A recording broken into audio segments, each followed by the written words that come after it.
Olá pessoal, tudo bem? Boa tarde. Estamos aqui para falar do nosso primeiro bate-papo técnico.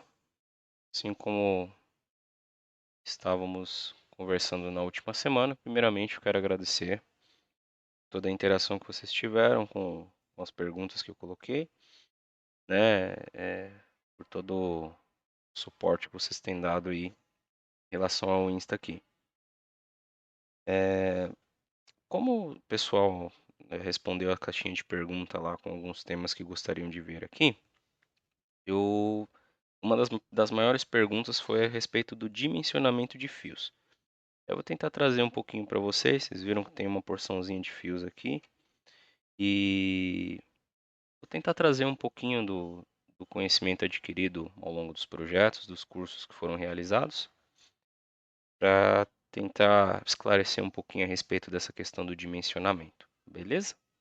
Então vamos lá, vamos começar.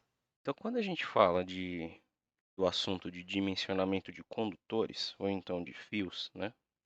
Mais conhecido como dimensionamento de fios no popular, né? A gente não pode se ater somente a eles, né? Os próprios fios, mas a gente também vai acabar falando um pouquinho a respeito do sistema de proteção, que são os fusíveis, né? O pessoal tem muita dúvida a respeito disso, né? Poxa, como é que eu sei que eu vou usar um fio de 1 milímetro, que eu vou usar um fio de 2 milímetros? Que esse fio ele vai suportar a caloria, ele não vai derreter, ele vai alimentar corretamente ali o meu bico, a bobina do carro, uma bomba de combustível, etc. A gente precisa partir sempre de, do princípio que essas coisas elas são estimadas quase sempre por cálculos, né? Não são coisas que a gente, como dizem por aí, eu vou usar um fio de 2,5 porque quanto mais melhor. Eu vou usar um fio de X bitola porque ele vai ser suficiente. Nem sempre é assim que funciona. Então, para a gente poder chegar nisso, em primeiro lugar, a gente chegar num valor que possa nos auxiliar, a gente precisa começar medindo a resistência com base na resistência e na impedância desse determinado indutor ou atuador que você tem, um bico, uma bobina, uma bomba de combustível, uma ventoinha, é que você realmente vai conseguir eh, dimensionar tanto esse fusível quanto esse fio, certo? Então vamos lá. Falando em relação ao cálculo de corrente, nós temos duas situações aqui. Em primeiro lugar, para atuadores que são considerados bicos, bobinas, que têm resistência em ohms e tem tensão, né, em volts. E num segundo ponto que são motores, né, que é o caso da ventoinha. A ventoinha ela produz uma potência não em resistência, né, ela vai produzir em watts. E aí vai adicionar uma leve diferença no cálculo que a gente vai fazer aqui. Que a gente possa chegar nisso de uma maneira bem prática, a gente existem duas formulazinhas aqui para a gente poder fazer um cálculo, beleza? Então, quando a gente fala de bicos, bobinas, esse tipo de coisa, a gente pode utilizar esse cálculo aqui, onde será considerada a tensão em volts dividido pela resistência, que é em ohms, mais um coeficiente de segurança de 40%, tá? Claro que esse coeficiente de segurança ele pode ser variável em alguns casos, principalmente quando a gente falar aqui a respeito dos motores, né, que trabalham com potência em watts, mas a gente já chega aqui. Na maioria esmagadora dos casos, para esse cálculo de corrente, para bicos, bobinas, esse tipo de coisa, isso aqui é suficiente e vai atender. Então vamos lá. Para a gente poder exercitar um pouco, eu vou puxar aqui para baixo. Vamos considerar que nós temos um bico injetor, um carro com duas bancadas de bicos injetores, tá bom? Injetores impedâncias diferentes em duas bancadas, beleza? Então pensa assim, ó,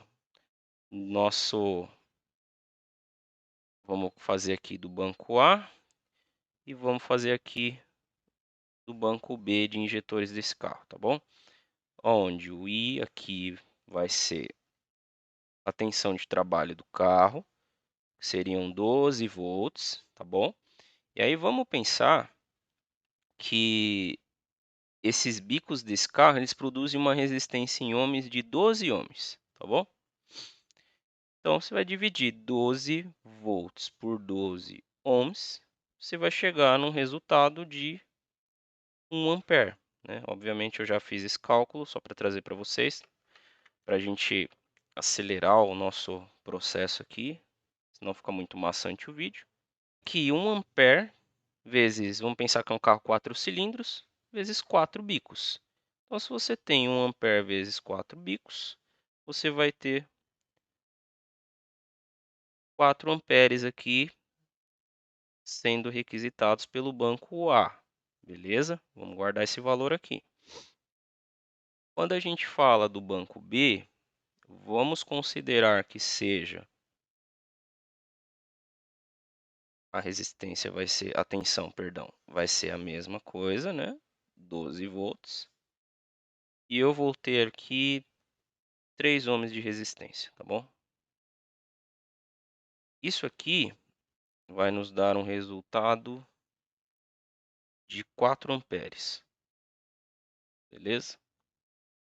Da mesma forma, vezes 4 unidades, 4 bicos, com duas bancadas de 4 bicos, nós vamos ter 4 vezes 4, 16 amperes, beleza? Então, a gente tem aqui bancada A com 4 amperes, bancada B com 16 amperes. Onde que a gente vai chegar aqui na conta final? Para a gente dimensionar o fusível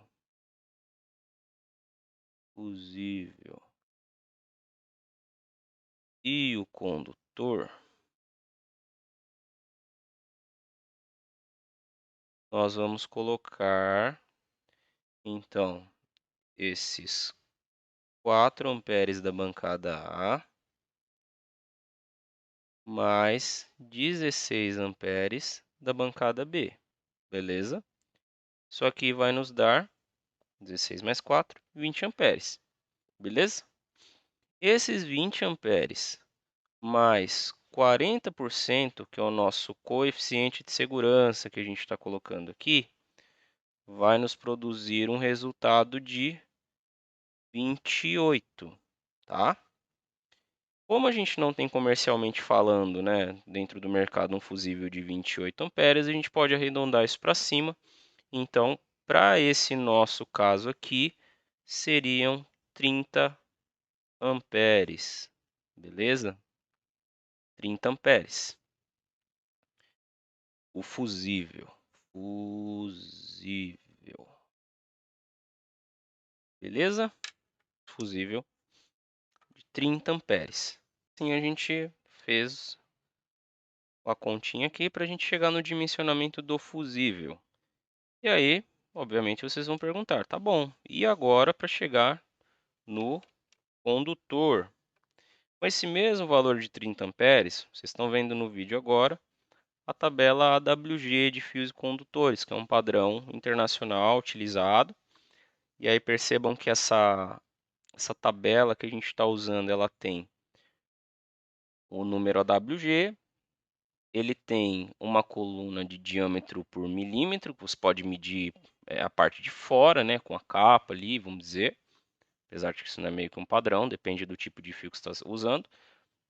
Mas principalmente para o nosso uso mais corriqueiro, nós vamos nos ater à coluna de seção por milímetro quadrado e para a capacidade em amperes. Porque é isso que vai, no fim, mostrar para a gente aquilo que a gente deseja. Então, se nós temos 30 amperes ali para esses dois bicos injetores, nós poderíamos colocar aqui, então, qual é a capacidade que a gente deseja, são 30 amperes, beleza? Para suportar esses 30 amperes, é necessário um fio com uma seção de milímetro quadrado de 10,55 milímetros quadrados. Então, significa que o positivo desses bicos injetores, eles precisam ter pelo menos 10 milímetros. Simples assim, beleza? Agora, questão de instalação, existe obviamente muitas particularidades. Poxa, eu preciso levar um fio de 10 milímetros lá para a ponta do injetor? Não, né? Você pode fazer a instalação com fios ali de diâmetro menor, de repente um 2,5 que vai bem, já é um fio robusto ali para o injetor. Você fazer um pré-chicote, vamos colocar assim, para os injetores. E desses injetores, se você for levar numa única prumada de fios, você levar um único de 10 milímetros para poder ligar ali no painel elétrico. Ou, de repente, sabendo-se que você tem um consumo total de 30 amperes, se você vai usar uma única saída com um único relé, você pode fazer duas prumadas diferentes. Então, se a gente sabe que o nosso banco A consome 4 amperes, para alimentar, vamos arredondar para cima aqui, né? 4,8 amperes, eu posso usar um fio de 1,6, 1,5 aqui. E para a bancada B, que é a que vai consumir mais amperagem, porque é um bico de baixa impedância, no caso, por isso que deu alto sim, para suportar os 16 amperes, ele vai estar aqui, ó, é um fio de, vamos jogar para cima, um fio de 6 milímetros aqui seria suficiente. E assim você trabalha com bitolas menores, mas mesmo assim você vai atender a necessidade de amperagem de corrente, de consumo para esses bicos injetores, que é o fator do nosso exemplo. Seguindo, e para os motores? Para os motores, é quase a mesma coisa. A única diferença, de fato, é que ao invés da gente ter aqui a resistência em ohms, a gente vai ter a potência. E como a potência é maior, é por isso que ela vem aqui para cima, né? Então, vou fazer aqui mesmo para poder ganhar espaço. Vamos supor que a gente tem uma ventoinha ali que ela produza uma potência de 230 watts, tá? Esses 230 watts trabalhando na voltagem comum do carro, que são 12 volts, daria mais ou menos 19,16 amperes. 19,16 amperes mais 40% do nosso coeficiente de segurança, nós teríamos 26 amperes, certo? Então, novamente, daria um fusível de 30 amperes. Não existe comercialmente falando. Obviamente, se a gente está jogando um coeficiente de segurança, não vamos jogar isso para baixo, né? Vamos arredondar para cima. Então, teria de novo um fusível de 30 amperes. Porém, nesse caso aqui, a gente tem que considerar algumas coisas, tá? Quando a gente fala de um motor, no caso, principalmente uma ventoinha, e eu classificaria uma bomba de combustível também dentro disso. Só não me lembro de cabeça agora se o consumo da bomba vem em watts ou vem em resistência, eu não me lembro, tá? Mas principalmente essas coisas que são ligadas diretamente, né? Fica muito tempo ligado, é um pouquinho complicado a gente estimar o condutor ou às vezes o fusível somente se apegando a esse conceito do coeficiente de segurança, porque tudo aquilo que fica ligado muito tempo produz muita caloria. Então, se produz muita caloria, a gente tem que tomar um pouco de cuidado. Às vezes é necessário você elevar esse coeficiente de segurança, colocar ele mais para cima. Existem casos, às vezes, de você considerar 100% do coeficiente de segurança, tudo vai de aplicação a aplicação. Para não ficar algo subjetivo demais, duas coisas que eu posso recomendar para vocês com base nos cursos, nos estudos, né, que a gente já fez. Em primeiro lugar, ventoinha, isso é uma preocupação que eu tenho bastante, eu uso nas minhas aplicações. Eu sempre coloco um maxi fusível, sempre. Porque o maxi fusível ele tem uma construção mais robusta para aguentar caloria, né?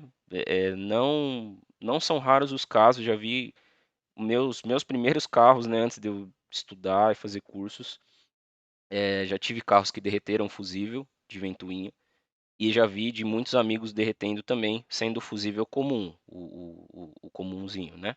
O menor, que a gente está acostumado a ver. Então, o maxi fusível ele mitiga esse tipo de coisa porque ele é maior, então ele dissipa calor de forma mais eficiente. Além disso, boa parte dos carros originais que eu posso observar usam maxi fusível também, tá? O meu carro pessoal, por exemplo, originalmente falando, ele tem um maxi fusível para controlar a ventoinha. E aí entra na segunda dica. É sempre interessante vocês estudarem qual é o padrão do fabricante para aquele motor. Então vamos supor que, poxa, a ventoinha original do meu carro usa um maxi fusível e usa um fio de 6 milímetros, por exemplo. Então você sabe que é no mínimo esse padrão que está sendo pedido, né? Se você pesquisar um pouquinho a respeito do fabricante daquilo que você está instalando, numa ventoinha que você está adaptando num carro ali, de uma bomba de combustível, se você pegar ali o datasheet dela, provavelmente vai ter essas informações.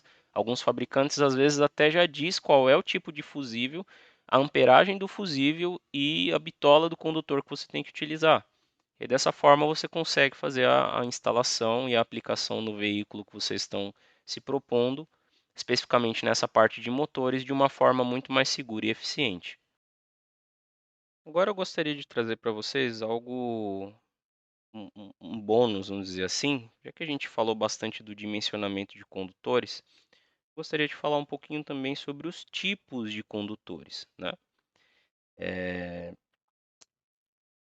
Não é incomum vermos instalações elétricas voltadas para performance de carros, né?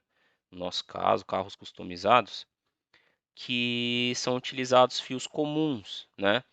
Fios de construção, fios para som, que muitas vezes, apesar de ser para algo automotivo, não chega a ser adequado para as necessidades que a gente tem para um carro, né? De um carro customizado, que usa uma injeção programável, às vezes um carro de competição também. Então aqui embaixo eu deixei separadinho, trouxe para vocês alguns exemplos de fios, só para vocês terem noção. E aí qual é a necessidade, qual é a importância da gente utilizar fios específicos automotivos, né? Existem bastante fabricantes hoje em dia, tem a TC, né, o nosso distribuidor parceiro aqui, a Wiretech, tem bastante hoje em dia. São fios muito bons. Tem a Ocean Cabos, tem vários outros fornecedores no Brasil. E além de, obviamente, a qualidade e a construção do condutor, existe principalmente a, uma das preocupações é o manejo disso quando você vai construir um chicote, né? Então, eu vou dar um exemplo para vocês aqui, ó. Vou pegar esses fios de 2,5, vou levantar aqui. Vamos ver se eu vou conseguir mostrar o que eu gostaria, tá? Todos esses fios aqui, ó, são fios de 2,5. Esse fio aqui é um fio automotivo e esses outros aqui são fios de construção. Reparem só, vou virar ao contrário, nivelá-los. Reparem só a diferença da capa desses condutores, ó. O fio automotivo, que é esse primeiro aqui, ele tem muito mais cobre, material dentro dele, então a seção quadrada dele é muito maior do que esses outros dois aqui, ó. Dá só uma olhada o tanto de capa que você tem nesse fio e que você tem nesse outro fio do meio, ó, se comparado com o outro. E aí isso traduz em quando você vai manipular esse fio aqui, ó, você tem menos cobre, ó, você tem menos espiras de cobre. Assim, a olho nu parece que não, mas se você tem um fio desse na mão, e aí vocês já vão perceber, ó, o tanto de capa que você tem e a espessura desses fios, ó. E também a flexibilidade, ó. Esse fio aqui, ó, ele é extremamente maleável. A capa dele é reduzida, né, específica para automotivo. Quando a gente pega esses fios aqui, esse aqui ele tem até uma capa mole, mas ele é muito mais capa do que condutor. E esse outro aqui, que é um fio já específico de construção, ele é um fio bem mais rígido, se aproxima mais ao cobre ali. Você vê que ele não tem tanta essa maleabilidade, certo? A mesma coisa vai acontecer e quanto mais espesso o fio, pior. Dei uma olhada, peguei os dois de 4 milímetros lá embaixo. Olha só.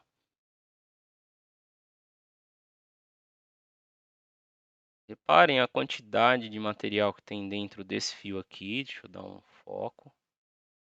Nesse de 4 milímetros aqui e nesse outro. Olha o tanto de capa. É quando você fala da maleabilidade. Ó. Apesar de ser um fio 4 milímetros que já começa a ficar um pouquinho mais grosso, esse outro aqui, ó, ele é extremamente rígido. Ó, você vê que ele é um fio difícil de dobrar se comparado com esse outro aqui. E esse tanto de capa que tem aqui fora vai acabar te atrapalhando na hora que você for moldar o seu chicote, né? Dá só uma olhada o tanto de capa que tem em volta aqui, ó. Essa parte branca toda que vocês estão vendo aí é a capa do condutor, certo? Vamos falar dos de 6 milímetros. Estão aqui embaixo. Esse aqui é o automotivo. Deixa eu virar. Esse aqui é o automotivo. E esses dois aqui, ó. Esse aqui são dois fios que são aplicáveis a som, vamos dizer. Eu não tinha nenhum de construção aqui. Dá só uma olhada na diferença de espessura da capa desses caras aqui. Esse vermelho da ponta aqui, ó, principalmente a capa é enorme. Se eu virar eles aqui para vocês verem a seção, deem uma olhada na diferença entre eles. O fio automotivo tem muito mais cobre, muito mais seção de cobre do que o de som automotivo e esse outro aqui que também é para a aplicação dele, segundo quando foi comercializado, eu comprei na época, era para automotivo. É bizarro, chega a ser parecido com a quantidade de condutor de um fio de 2 milímetros. Dá só uma olhada nisso aqui. Ó, se brincar, o fio de 2 milímetros ainda tem mais cobre. Vou até focar isso aqui, peraí.